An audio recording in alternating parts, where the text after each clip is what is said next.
శ్రీశ్రీగా ప్రసిద్ధి చెందిన శ్రీరంగం శ్రీనివాసరావు విప్లవ రచయితగా, సినీ గేయ రచయితగా ఎందరో జీవితాల్లో వెలుగును నింపారని రాయలసీమ రంగస్థలి చైర్మన్ గుండాల గోపీనాథ్ రెడ్డి అన్నారు.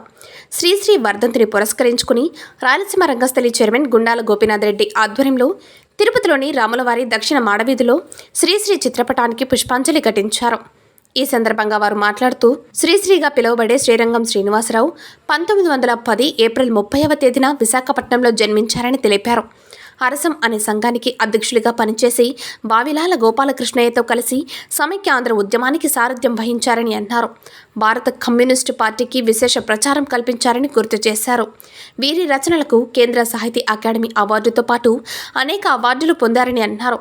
శ్రీశ్రీ తన 7వ ఏటనే రచనా వ్యాసంగాన్ని ప్రారంభించి అనేక రచనలు చేసి కథలు, కావ్యాలు, కవితలు, సినీగేయ గీతాలు, మాటల రచయితగా తనకంటూ సమాజంలో సుస్థిర స్థానాన్ని సంపాదించుకున్నారు.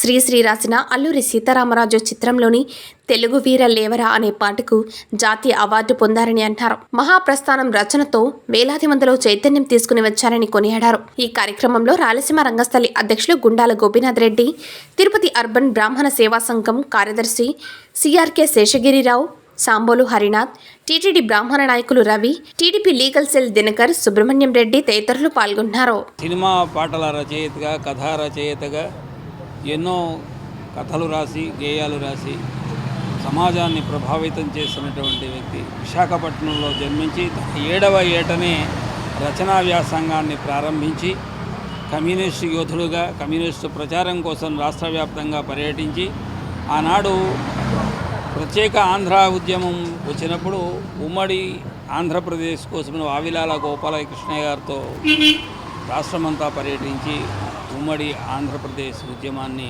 స్ఫూర్తినిచ్చినటువంటి వ్యక్తి. అంతేకాదు ఆయన సరస సంభాషణ చతురుడు.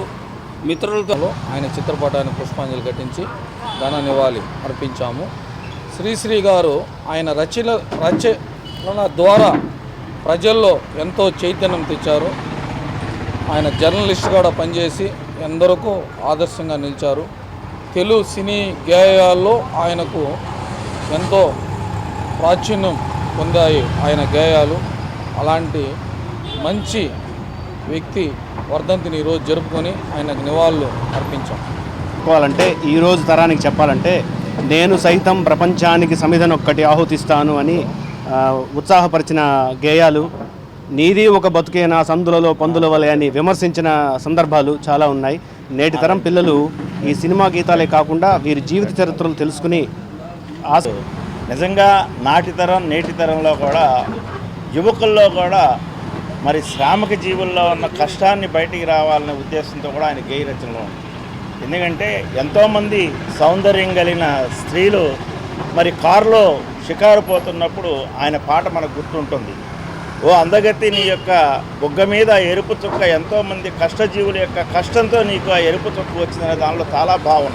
అంటే శ్రమజీవుల యొక్క శ్రమ వల్లే ధనికుల యొక్క సిద్విలాసానికి కారణభూతులు అవుతున్నది ఆనాడు ఈనాడు కూడా యువకులకి మనసులో రంజింపజేసే విధంగా సినీ గేయాల్లో రచిస్తాం అనేది శ్రీశ్రీకే చెందింది.